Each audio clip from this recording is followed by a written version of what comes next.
Morning fourth class. आज आप लोगों की साइंस की क्लास है और जो आज हम चैप्टर पढ़ने वाले हैं ये हम पहले भी कई बार पढ़ चुके हैं, तो इसको आज फिर से इस क्लास में किया जाएगा। आवर अर्थ, ठीक है।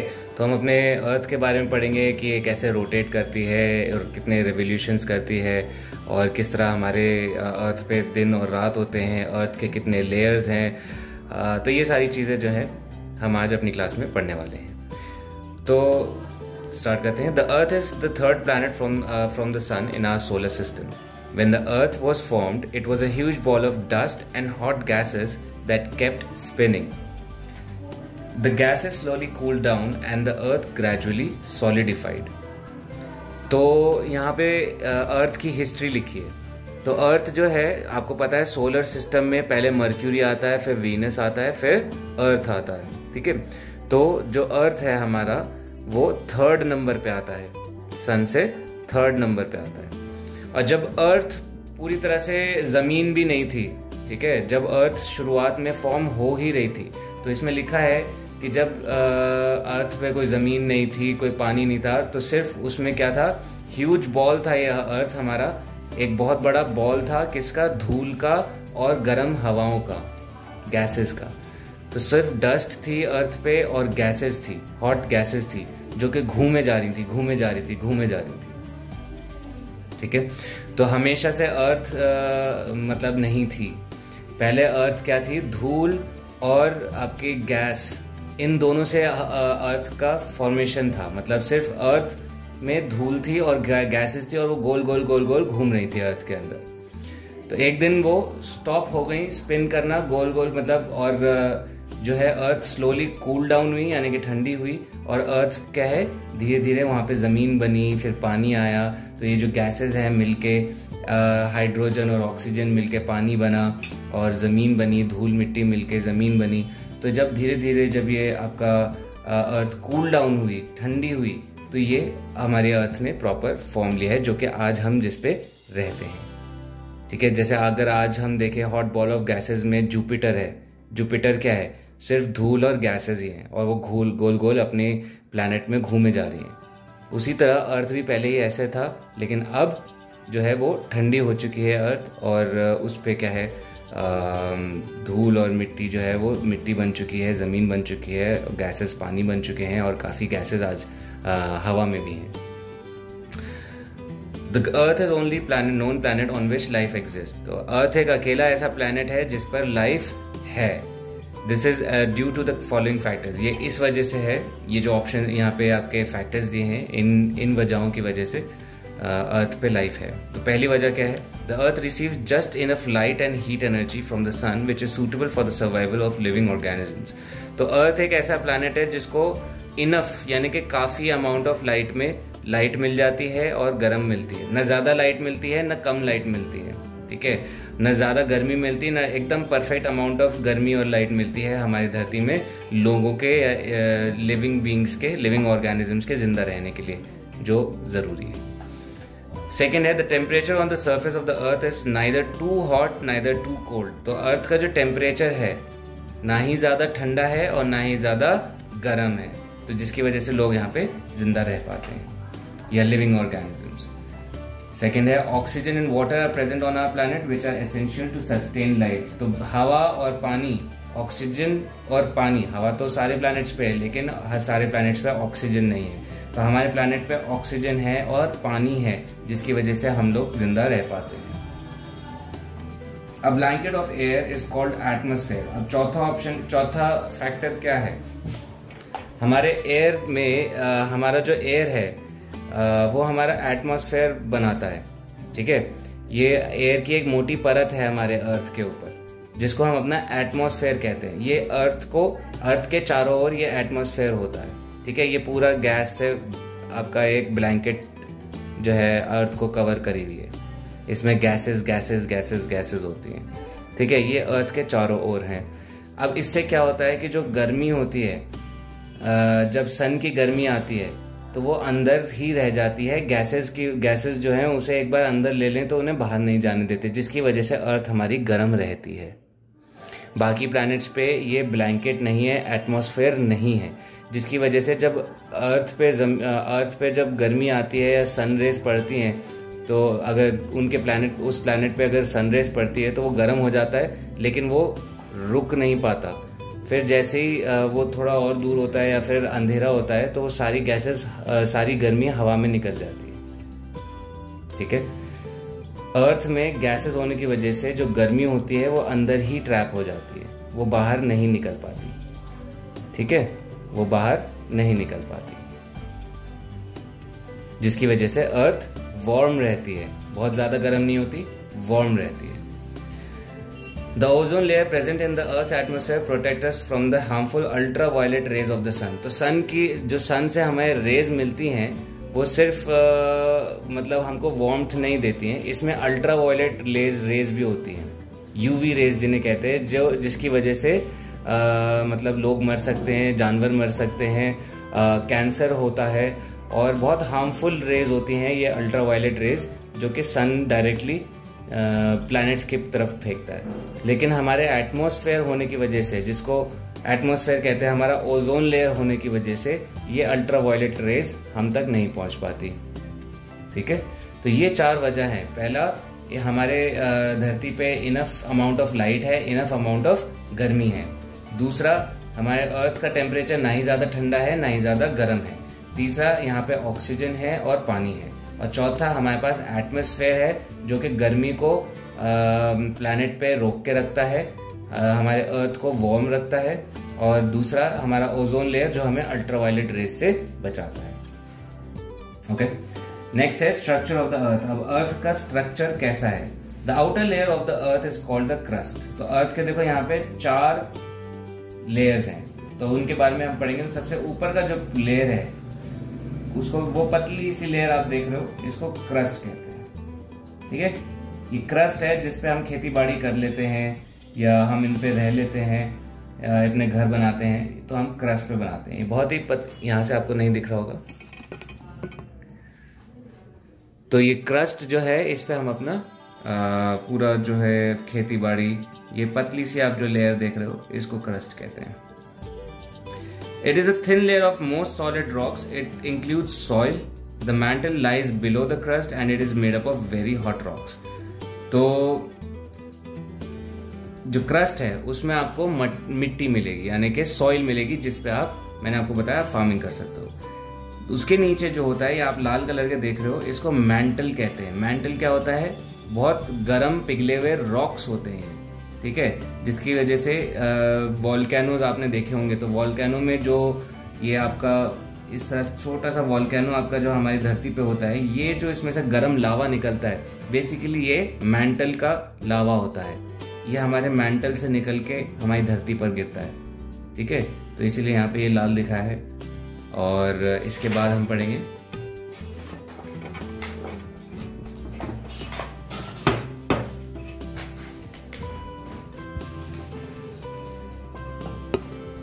Sometimes this hot liquid oozes out from the cracks. This is called volcano. तो वही मैंने आपको, जैसे आपको बताया कि जब कभी कभार जब मैंटल से आपका लावा, जो मैंटल है, जो पिघले हुए रॉक्स हैं, जब हमारे क्रस्ट पे गिरते हैं वॉल्केनो के बाहर, तो उसको क्या कहते हैं? थ्रू वॉल्केनो उसको लावा कहते हैं। इट इज कॉल्ड लावा। ठीक है, hot liquid oozes out from cracks. ooze out मतलब जैसे पिघल के बाहर निकलना, ठीक है, बाहर गिरना, तो उसको कहते हैं lava. Below the mantle lies the core. तो मैंटल के नीचे क्या है? कोर है। सबसे नीचे आप देखोगे यहाँ पे, ये जो आप देख रहे हो यहाँ पे, ये कोर है। इतना बड़ा पार्ट आपका जो होगा कोर का होगा। और ये 2 पार्ट में होता है कोर, आउटर कोर और इनर कोर। ये है आपका इनर कोर। ठीक है, जो एकदम डार्क येलो में दिखाया है, ये आपका इनर कोर है। ये इसके बाहर जो है ये आउटर कोर है। The inner core is solid while the outer core is in liquid state. तो जो आउटर कोर है, जो हमारा बाहर का कोर है, वो लिक्विड है, और जो इनर कोर है वो सॉलिड है। वो क्या है? सॉलिड है। outer core is in liquid state, inner core is in solid state. अब अर्थ की मूवमेंट के बारे में पढ़ेंगे। तो हमने पहले भी पढ़ा है अर्थ की दो तरह की मूवमेंट होती है, एक होती है रोटेशन और एक होती है रेवोल्यूशन। तो आज हम पहले हम रोटेशन के बारे में पढ़ते हैं। The earth spins in its own axis, it spins like a top. The spinning of the earth on its own axis is called rotation. तो जैसे कि लट्टू हम घुमाते हैं, तो लट्टू क्या है, एक पॉइंट पे घूमता है, ये इसका एक्सिस है। अगर हम एक लाइन ड्रॉ करें तो इसी लाइन पे लट्टू घूमेगा, ये इमेजिनरी लाइन। उसी तरह अर्थ भी है, लट्टू की तरह घूम रही है, ये एक इमेजिनरी लाइन है। इस इमेजिनरी लाइन पे ये टेढ़ी घूम रही है, ये आप देख पा रहे होंगे, ठीक है। तो इस घूमने को क्या कहते हैं, इस घूमने को इंग्लिश में बोलते हैं स्पिन करना। तो this spinning of the earth on its own axis is called rotation. Axis क्या होता है, ये इमेजिनरी लाइन जो आप देख रहे हो, ये लट्टू पे भी इमेजिनरी लाइन है। लट्टू सीधा घूमता है तो किसी लाइन पे घूम रहा है, ये इस लाइन पे घूम रहा है ना। हमारा अर्थ टेढ़ी लाइन पे घूम रहा है, तो ये जो इमेजिनरी लाइन है इसको एक्सिस बोलते हैं। द अर्थ टेक्स 24 आवर्स और 1 डे टू कंप्लीट 1 रोटेशन। तो अर्थ को पूरा एक दिन यानी कि 24 घंटे लगते हैं पूरा एक रोटेशन कंप्लीट करने में, ठीक है। The earth spins from west to east. तो हमारी जो अर्थ है वो वेस्ट टू ईस्ट घूमती है, यानी कि यूं घूमती है, ठीक है। अगर ये वेस्ट है, ये ईस्ट है, तो हमारी अर्थ उल्टी घूम रही है। तभी हम जब सन देखते हैं तो सन हमारा ईस्ट से निकलता है और वेस्ट में हमें ढलता हुआ दिखता है, क्योंकि आप जब उल्टा घूमते हो तो चीज़ें आपको उल्टी दिखाई देंगी। यानी कि अगर आप वेस्ट से घूम रहे हो तो आपको दिखेगा ईस्ट से आपका सन उगता हुआ आपको दिखेगा। तो बेसिकली आपको याद रखने की चीज़ है कि हमारा जो स्पिन करता है अर्थ, वो वेस्ट से ईस्ट की तरफ स्पिन करता है। The axis is imaginary line. तो एक्सिस क्या है, एक इमेजिनरी लाइन है, अदृश्य लाइन है। It passes through the centre of the earth from the north pole to the south pole. तो ये हमारे अर्थ के सेंटर में से हम इसको निकालते हैं और ये नॉर्थ पोल से साउथ पोल तक इसको हम मानते हैं। The axis is slightly tilted. तो हमारा अर्थ का एक्सिस जो है वो टेढ़ा है। Day and night. अब डे और नाइट कैसे होती है। The rotation of the earth causes day and night. It is day time on the either side of the earth facing the sun. तो जब हमारा अर्थ घूमता है तो जो हिस्सा अर्थ का सन के सामने होगा वो हिस्से पे दिन होगा, और जो हिस्सा सन के पीछे होगा उस हिस्से में रात होगी, ठीक है। इसी तरह का जैसे हम पता करें तो आपके अमेरिका में या फिर हमारे उल्टी साइड पे जो देश हैं उधर अगर आप टाइम का पता करोगे तो वहाँ पे भी अगर जैसे यहाँ पे अभी 10 बज रहे हैं तो वहाँ पे भी 10 बज रहे होंगे, लेकिन रात के 10 बज रहे होंगे, ठीक है। तो जब जैसे जैसे उनके में 10 बजे सुबह के हो रहे होंगे तो हमारे यहाँ रात के 10 हो रहे होंगे। तो ये ऐसे सन जैसी जो पार्ट अर्थ का सन के सामने आता है वो पार्ट में दिन हो जाता है, और जो सन के विपरीत आ जाता है वो रात हो जाता है। तो ये हो गया डे और नाइट। रेवोल्यूशन के बारे में पढ़ते हैं कि अर्थ का रेवोल्यूशन कैसे होता है। The earth also orbits around the sun. तो पहला मूवमेंट क्या था, रोटेशन। अब हम पढ़ रहे हैं रेवोल्यूशन। तो अर्थ लट्टू पे भी घूम रही है और सन के चारों ओर भी घूम रही है, ठीक है। तो दो तरह की स्पिनिंग कर रही है अर्थ, ऐसे ऐसे घूम रही है, ठीक है। तो the earth also orbits around the sun. The movement of the earth around the sun is called revolution. तो ऑर्बिट करना मतलब चारों ओर घूमना। तो जो अर्थ है वो ऑर्बिट कर रही है सन को और सन के चारों ओर घूमती है। तो इस मूवमेंट को रेवोल्यूशन का नाम दिया गया है। रोटेशन अपनी जगह पे घूमना, रेवोल्यूशन चारों ओर घूमना। इट टेक्स 365 1/4 डे, यानी कि कभी 4 साल में 366 भी आते हैं, 365 to 366 कहते हैं इसीलिए। 365.25 days और 1 year for the earth to complete 1 revolution. तो एक पूरा चक्कर काटने में अर्थ को कितने दिन लगते हैं, 365 1/4 days और 1 साल लगता है। This period is called solar year. जिसको हम ईयर बोलते हैं, इसको पूरा नाम है इसका सोलर ईयर। इसको हम इस पूरे एक चक्कर को सोलर ईयर बोलते हैं। सीजन्स। अब हम सीजन्स के बारे में पढ़ेंगे, अर्थ पे किस किस तरह के सीजन्स हैं। The revolution of the earth around the sun causes seasons. Let us understand this. An imaginary line called equator divides the earth into northern and southern halves. These two halves are also called hemispheres. ठीक है? You know that Earth rotates on its axis. The axis is tilted and always pointed in the north direction. Due to the tilted axis, the rays of sun fall directly on one half of the Earth for 6 months during its revolution. This half part of the Earth has summer season and the other half experiences the winter season. After 6 months, the other part of the Earth starts receiving direct sunlight as the Earth comes to a new position in its orbit. So the season changes from winter to summer in this half and vice versa in the other half. Both the halves of the Earth also experience autumn and spring season in between winter and summer depending upon the intensity of the sunlight. They receive the autumn and spring seasons are neither hot nor not very cold. The weather is pleasant during these seasons. इसका मतलब मैं आपको समझा देता हूँ एक plane page पे.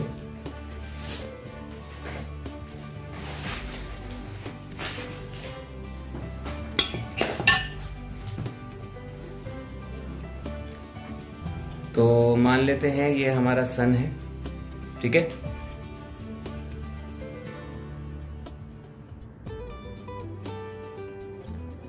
और ये हमारा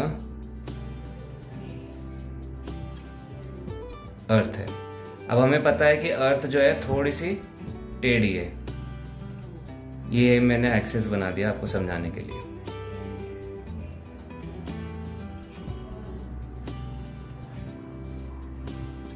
ठीक है.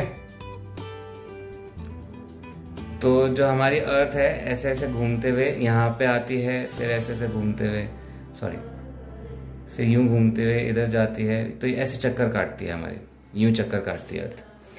अब ये हमारा जो अर्थ है दो हिस्सों में अगर आप चाहो तो इसको बांट सकते हो. ऊपर के हिस्से को नॉर्थ बोलते हैं, नीचे के हिस्से को साउथ बोलते हैं.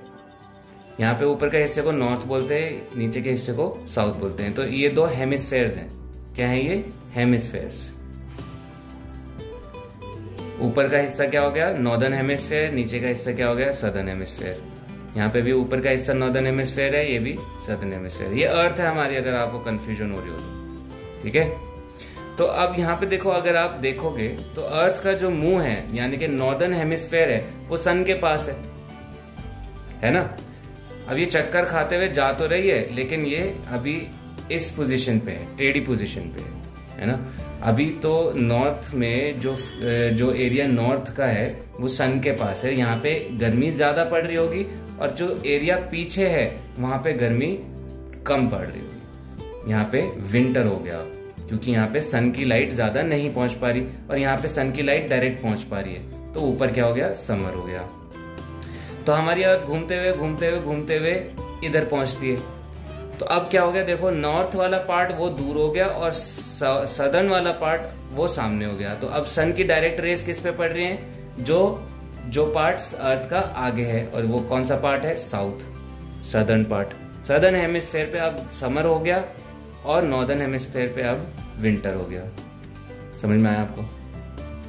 तो क्योंकि हमारा जो अर्थ है वो अंडे की शेप में है और टेढ़ी घूमती है, इसीलिए जो हेमिस्फेयर सन के सामने रहेगा उधर गर्मी रहेगी और जो हेमिस्फेयर सन से दूर रहेगा उधर ठंडी रहेगी.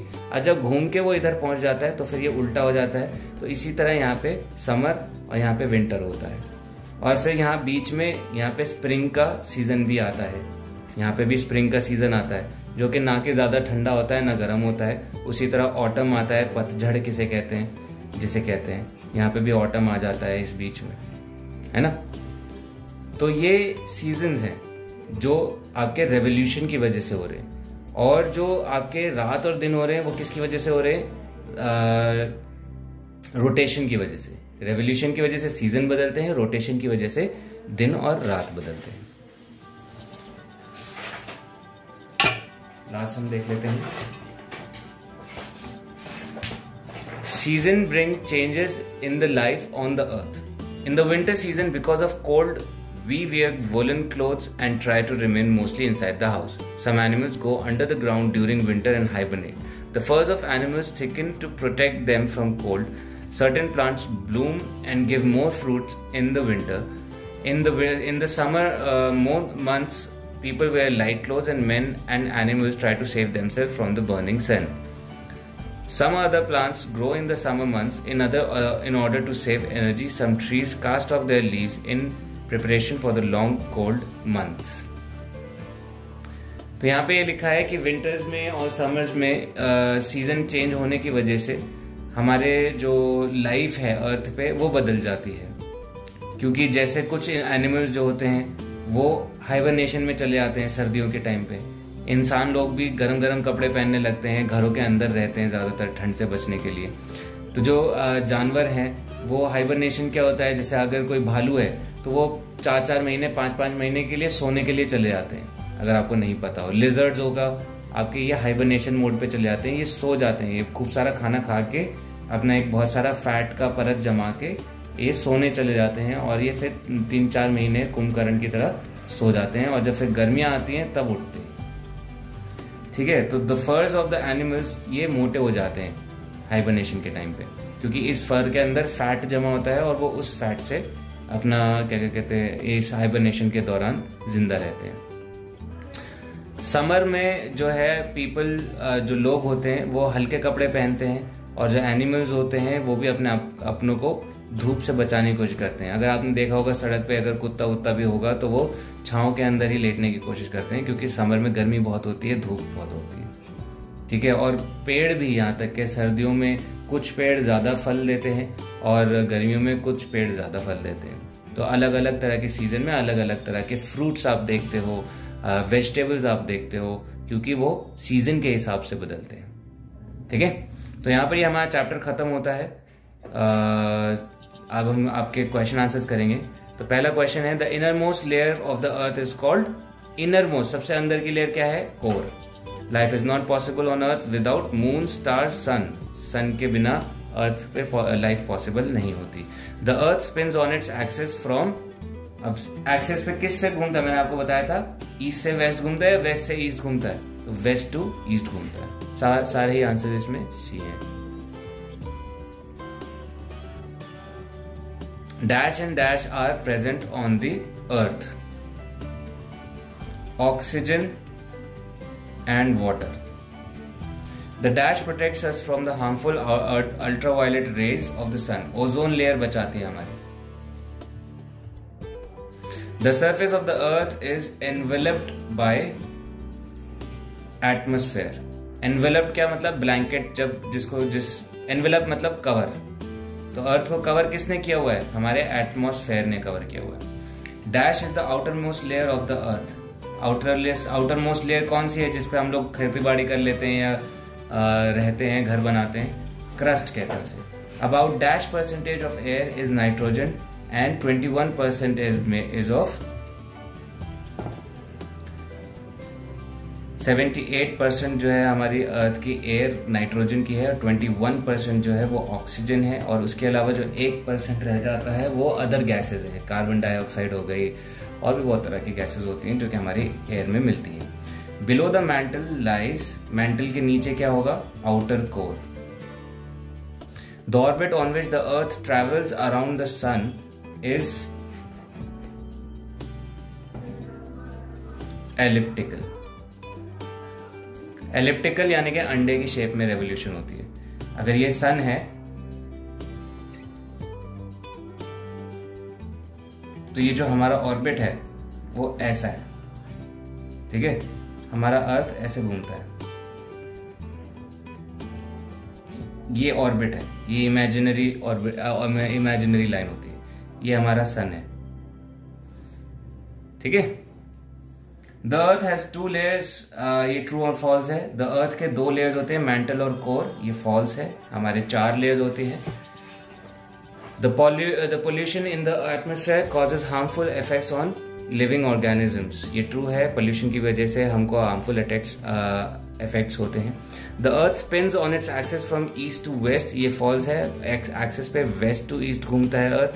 Eight the equator earth spins at 1000 kilometre per hour, ये ट्रू है, हमारे जो अर्थ की स्पीड है 1000 किलोमीटर्स पर आवर होती है, अर्थ इक्वेटर पे ज़्यादा स्पीड होती है। The earth is divided into 2 equal halves by equator, true है, जो इक्वेटर होती है वो एकदम अर्थ के बीच की लाइन होती है। अगर ये अर्थ है हमारी तो इक्वेटर एकदम बीच की लाइन होती है, ऊपर हमारा नॉर्थ हो जाता है, नीचे हमारा साउथ हो जाता है, नॉर्दर्न हेमिस्फीयर, सदर्न हेमिस्फीयर। काटा किसको इसने? इक्वेटर ने काटा इसको। इक्वेटर इमेजिनरी लाइन है, ठीक है। अब ये जो आपका डी है, the spinning of the earth on its axis, इसका हमें नाम लिखना है। तो एक्सिस पे जब अर्थ घूमती है तो उसे क्या कहते हैं? रोटेशन कहते हैं। The layer of air around the earth, इसको क्या कहते हैं? एटमॉस्फेयर कहते हैं, ठीक है। ओजोन लेयर भी होती है, एटमॉस्फेयर भी होती है। तो आपके बुक के हिसाब से अभी मैंने एटमॉस्फेयर लिखा है यहाँ पे, तो आप भी वही लिखिए। क्वेश्चन नंबर ई और एफ के आपको एक फ़ोटो भेजी जाएगी जिसपे आपका सारा क्वेश्चन आंसर्स करवाए जाएंगे। और आई होप आप लोगों को ये चैप्टर समझ में आया होगा। कोई डाउट होगा तो आप पूछ सकते हैं। नेक्स्ट क्लास आपकी सन्स एंड द मून की होगी। Thank you.